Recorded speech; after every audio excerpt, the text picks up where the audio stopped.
Sati, the burning of the widow. Sati is described as a Hindu custom in India in which the widow was burnt to ashes on her dead husband's pyre. Basically, the custom of Sati was believed to be a voluntary Hindu act in which the woman voluntarily decides to end her life with her husband after his death. But there were many incidences in which the women were forced to commit Sati, sometimes even dragged against her wish to the lighted pyre. Though Sati is considered a Hindu custom, the women, known as Sati in Hindu religious literature, did not commit suicide on their dead husband's pyre. The first woman known as Sati was the consort of Lord Shiva. She burnt herself in fire as protest against her father, who did not give her consort Shiva the respect she thought he deserved. While burning herself, she prayed to be born again as the new consort of Shiva, which she became, and her name, in the new incarnation, was Parvati. Other famous woman in Hindu literature titled Sati was Savitri.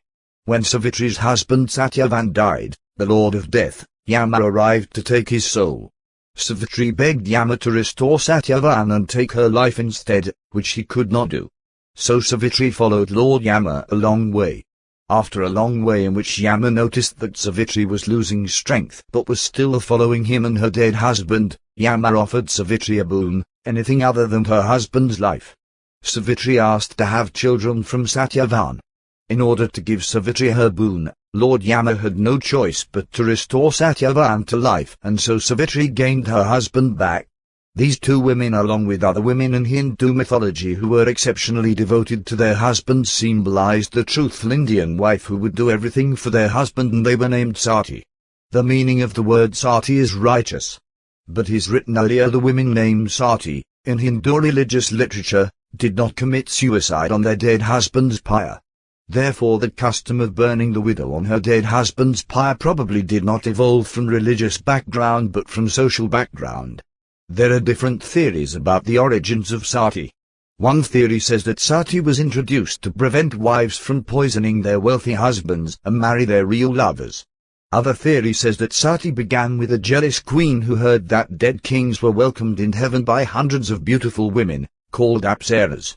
And therefore when her husband died, she demanded to be burnt on her dead husband's pyre, and so to arrive with him to heaven, and this way to prevent the apsaras from consorting with her husband. There are also other theories about the origins of Sati. Even though Sati is considered an Indian custom or a Hindu custom, it was not practiced all over India by all Hindus, but only among certain communities of India. On the other hand, sacrificing the widow in her dead husband's funeral or pyre was not unique only to India. In many ancient communities it was an acceptable feature. This custom was prevalent among Egyptians, Greek, Goths, Scythians and others. Among these communities it was a custom to bury the dead king with his mistresses or wives, servants and other things so that they could continue to serve him in the next world. Another theory claims that Sati was probably brought to India by the Scythians, invaders of India. When these Scythians arrived in India, they adopted the Indian system of funeral, which was cremating the dead. And so instead of burying their kings and his servers, they started cremating their dead with his surviving lovers. The Scythians were warrior tribes, and they were given a status of warrior castes in Hindu religious hierarchy. Many of the Rajput clans are believed to originate from the Scythians.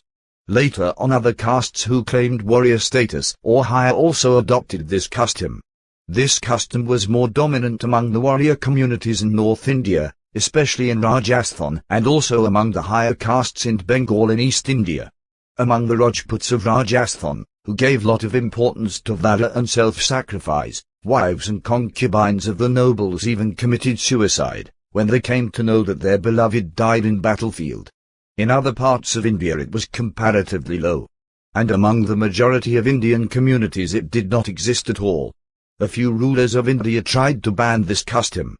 The Mughals tried to ban it. The British, due to the efforts of Hindu reformers like Raja Ram and Mohan Roy, outlawed this custom in 1829. There aren't exact figures about the number of Sati incidences. In general, before this custom was outlawed in 1829, there were a few hundred officially recorded incidences each year.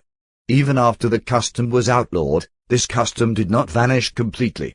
It took few decades before this custom almost vanished. But still there are rare incidences in which the widow demands to voluntarily commit Sati. In 1987, an 18-year-old widow committed sati in a village of Rajasthan with the blessing of her family members. In this incident, the villagers took part in the ceremony, praising and supporting the widow for her act. In October 1999, a woman hysterically jumped on her husband's pyre, surprising everyone. But this incident was declared suicide and not sati, because this woman was not compelled, forced or praised to commit this act.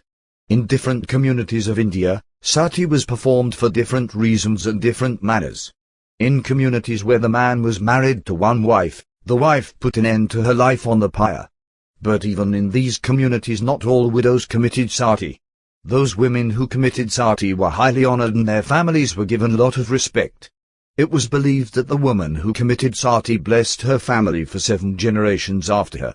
Temples or other religious shrines were built to honor the sati. In communities where the ruler was married to more than one wife, in some cases only one wife was allowed to commit sati. This wife was normally the preferred wife of the husband. This was some kind of honor for the chosen wife and some kind of disgrace for the other wives. In other communities, some or all of the wives and mistresses were immolated with the husband. And in some cases even male servants were immolated with the kings.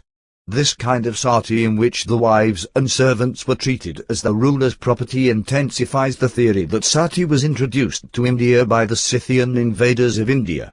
In some very rare incidences, mothers committed sati on their sons' pyre, and in even more rare cases husbands committed sati on their wives' pyres. The end.